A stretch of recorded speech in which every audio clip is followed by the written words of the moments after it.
दोस्तों आज हम आपको पृथ्वी के जन्म की कहानी बताएंगे। हम जानेंगे कि कैसे बेजान और बेरंग सी पृथ्वी हमारी आज की पृथ्वी बनी। आज हम आपको बताएंगे कि डायनासोर से पहले पृथ्वी का स्वरूप कैसा था। हम जानेंगे कि इस पृथ्वी पर इंसान अस्तित्व में कैसे आए। दोस्तों आपको जानकर हैरानी होगी कि आज से 5 बिलियन साल पहले तक पृथ्वी जैसे किसी ग्रह का कोई अस्तित्व नहीं था। उस समय सौर मंडल में सिर्फ एक सूर्य ही था और सूर्य के आसपास घूमते हुए गैस और धूल के कण थे। लेकिन समय के साथ ब्रह्मांड में कई तरह के बदलाव हुए। ये धूल के कण आपस में जुड़कर ठोस रूप लेने लगे, जिससे ब्रह्मांड में छोटे छोटे पत्थर जैसी संरचनाएं अस्तित्व में आई। ये प्रक्रिया लंबे समय तक चलती रही और इसी प्रक्रिया द्वारा ही आगे जाकर ग्रहों का निर्माण हुआ। दरअसल ब्रह्मांड में मौजूद ये छोटे छोटे पत्थर के टुकड़े गुरुत्वाकर्षण बल के प्रभाव से एक दूसरे के करीब आने लगे और फिर आपस में टकराकर ये एक दूसरे के साथ जुड़ने लगे और इस तरह से हमारे सौर मंडल का जन्म हुआ। दोस्तों यहीं से पृथ्वी के निर्माण की प्रक्रिया भी शुरू होती है। कई मिलियन साल तक गुरुत्वाकर्षण बल ब्रह्मांड में ऐसे ही पत्थरों और चट्टानों को धरती बनाने के लिए जोड़ती रही। उस समय 100 से ऊपर ग्रह और सौर मंडल में सूर्य का चक्कर लगा रहे थे। चट्टानों के आपस में टकराने के कारण धरती एक आग के गोले के रूप में तैयार हो रही थी। लगभग 4.54 बिलियन साल पहले तक धरती का तापमान 1200 डिग्री सेल्सियस से भी अधिक था। उस समय धरती पर कुछ था तो वो थी उबलती हुई चट्टानें, कार्बन डाइऑक्साइड, नाइट्रोजन और जलवाष्प। उस समय धरती पर एक ऐसा माहौल था जिसमें हम चंद पलों में दम घुटने में मर जाते। यहाँ तक कि उस समय पृथ्वी पर कोई भी ठोस सतह भी नहीं थी। कुछ था तो बस ना खत्म होने वाला उबलता लावा। लेकिन समय के साथ कुछ ऐसे परिवर्तन हुए जिसने हमारी पृथ्वी को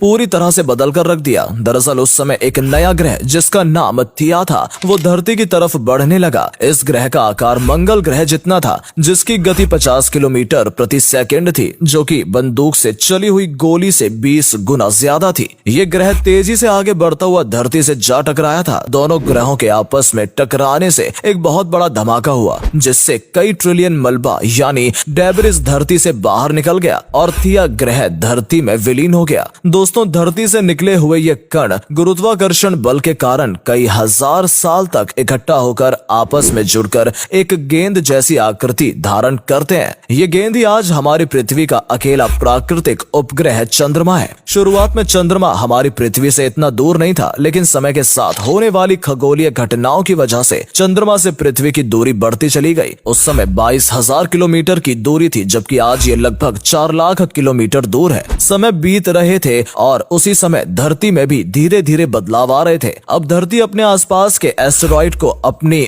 ओर आकर्षित करने लगी थी, जिससे पृथ्वी पर एस्टेरॉइड्स की बारिश होने लगी। इससे एक बार फिर से पृथ्वी का तापमान बढ़ने लगा। तापमान बढ़ने से पृथ्वी पर रिलीज होने वाली गैसों ने पृथ्वी के चारों ओर एक वायुमंडल का निर्माण करना शुरू कर दिया। ये एस्टेरॉइड अपने साथ पूरी पृथ्वी पर पानी भी लेकर आए थे। वैज्ञानिक का ऐसा मानना है कि धरती पर आज जो पानी है वो कई बिलियन साल पहले का ही है। कई मिलियन साल बाद जब पृथ्वी पर एस्टेरॉइड की बारिश बंद हुई तब पृथ्वी का तापमान भी धीरे धीरे गिरने लगा। उस वक्त धरती पर मौजूद पानी की वजह से धरती का तापमान कई डिग्री सेल्सियस तक नीचे चला गया। एक समय पृथ्वी का तापमान इतना कम हो गया कि पृथ्वी पूरी तरह से बर्फ से ढक गई। दोस्तों इसे ही फर्स्ट आइस एज भी कहा जाता है। पर समय के साथ पृथ्वी के वातावरण में बदलाव आने लगा। बर्फ के नीचे ज्वालामुखी फटने लगी। करोड़ों सालों तक ये प्रक्रिया ऐसे ही चलती रही, जिसके बाद ज्वालामुखी से निकलने वाली इन गर्म गैसों ने पृथ्वी के बर्फ को पिघलाना शुरू कर दिया, जिससे पृथ्वी पर बारिश होने लगी। कई सालों तक धरती पर हुई इस बरसात से पृथ्वी पर बड़े बड़े महासागरों का निर्माण हुआ और फिर इसी से पृथ्वी पर महाद्वीपों और आइलैंड्स के निर्माण की भी प्रक्रिया शुरू हुई। लेकिन अभी भी धरती पर वायुमंडल नहीं बना था और एस्टेरॉइड्स धरती से टकरा रहे थे।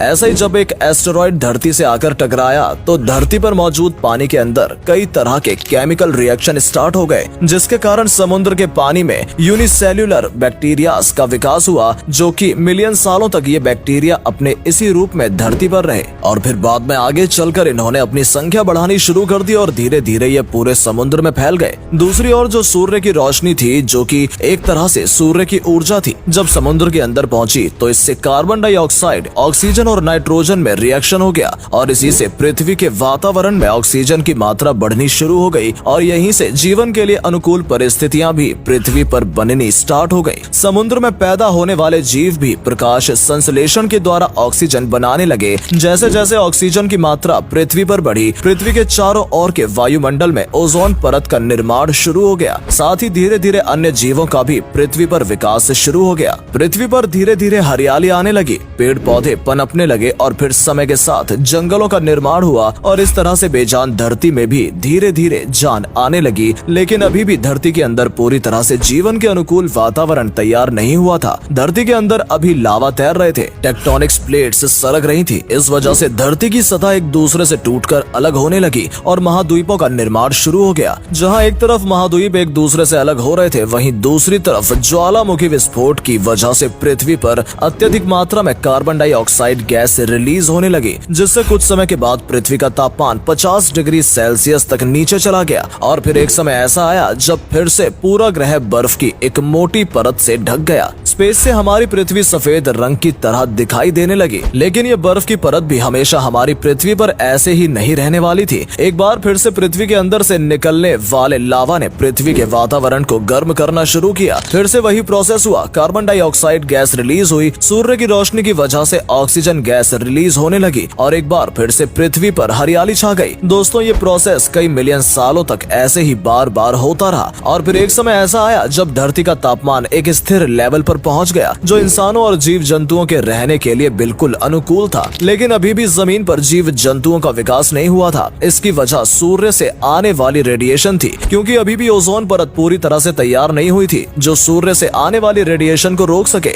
लेकिन समय के साथ ये ओजोन परत भी पूरी तरह से स्ट्रॉन्ग हो गई और धरती पर भी जीवन पनपने लगा। पानी के अंदर रहने वाले जीव धरती पर आए और खुद को उसके अनुसार ही ढालने लगे। इस तरह से हमारी धरती पर जीवन की शुरुआत हुई। समय के साथ समुद्र में कई बड़े जीवों ने धरती पर अपना बसेरा बना लिया। इसमें से कुछ जीव तो बहुत छोटे थे तो कहीं कुछ बहुत ही ज्यादा विशाल। जो विशाल थे वो डायनासोर थे। एक आंकड़े के मुताबिक इन डायनासोर्स ने 14 करोड़ सालों तक पृथ्वी पर शासन किया। आज से 6.6 करोड़ साल पहले जब सभी जीव सुख पूर्वक पृथ्वी पर गुजर बसर कर रहे थे, उस वक्त एक बड़ा सा उल्का पिंड 17,000 किलोमीटर पर आवर के रफ्तार से धरती से जाकर टकरा गया। इससे एक बहुत बड़ा विस्फोट हुआ जिससे पृथ्वी पर मौजूद डायनासोर सहित कई जीवों का विनाश हो गया और फिर कुछ समय बाद धरती पर एक बार फिर से जीवन की शुरुआत हुई। आज से करीब 53.5 लाख साल पहले अफ्रीका के जंगलों में आर्डिपिथिकस रेमेडीज बंदर अस्तित्व में आए, जिन्हें हम एपिस कहते हैं। दोस्तों, ये एप्स